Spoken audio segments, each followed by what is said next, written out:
And again, I hope you read my column on this. It's posted on BillO'Reilly.com about Archbishop Cordileone in San Francisco telling Nancy Pelosi, don't approach for communion because you are not eligible to receive it. That is a huge embarrassment for Mrs. Pelosi, who makes a fairly big deal out of being a Catholic. So after the Archbishop sanctioned her, here's what the speaker said. So let's just say that I wonder about death penalty, which I am opposed to. So is the church, but they take no action against people who may not share their view. That's just dumb, okay? So in the last 10 years, there have been 7,500,000 abortions at least in the United States. 7,500,000 in 10 years, okay? This is according to the CDC. Death penalty executions, 341. So this woman, who is not intellectually capable of doing anything, in my opinion, she and President Biden are, Confederates in ignorance. She actually making a comparison between the death penalty and abortion. It's just mind-boggling. And I don't know of any Catholics who are promoting the death penalty. But yeah, we need more death penalty. Who's doing that? No one. Yet Nancy Pelosi goes, yeah, we need more abortions. We got to make it easier. If Nancy Pelosi do one thing, she wouldn't be sanctioned by the Catholic Church. Said, look, we'd like to have a bill that says adoptions will be subsidized by the federal government alongside abortion. Has Nancy Pelosi done that? No, she has not.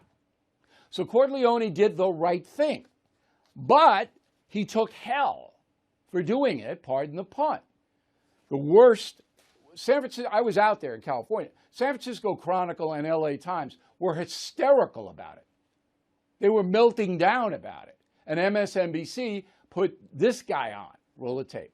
If it was not political, then the Archbishop would be barring people from getting communion who are in support of the death penalty, for example, or who refuse to protect our environment, or who refuse to provide baby formula for kids who are having trouble getting it. That's just insane. Insane. Baby formula? And I'm showing you this because the reporters, they're not reporters. You say, yeah, death penalty, abortion, yeah, that's a moral equivalency. It's staggering. That guy, by the way, is an ordained minister in the United Church of Christ at Pacific University. All right. Now the Pope. Now get serious. So I'm a Catholic, you know that. But I'm now not a Catholic for the sake of this segment. Though I'm not a Catholic, I'm a journalist. So Pope Francis appoints a number of cardinals, one of whom is Bishop Robert McElroy of San Diego. Now, McElroy is a very liberal guy who says that abortion is being singled out to the detriment of other evils, and he will not sanction anyone who promotes or even has an abortion. McElroy. That's as liberal as you get in the Catholic Church. You don't get more liberal than that. Francis appoints them a cardinal, but not Cordileone, the conservative archbishop, who is, he's a much higher level cleric. Now, what does that tell you? It tells you that Pope Francis is a leftist. And again, I'm not speaking as a Catholic, I'm speaking as a journalist. And he is. He's a Jesuit liberation theology guy from South America.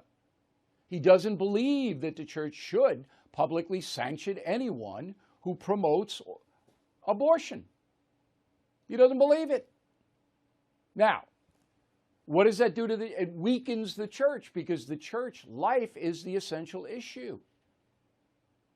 So Pope Francis is infallible on theology. This isn't theology. This is politics. But most people don't understand that. They don't understand with the Pope's theology. If Pope Francis said something like that theologically, like abortion's not a sin, which he hasn't. Francis said abortion's a grave sin. But if he did say abortion's not a sin, he'd be a heretic, because that's theology. But in politics, he puts forth no sanctions. Just so you know what's happening.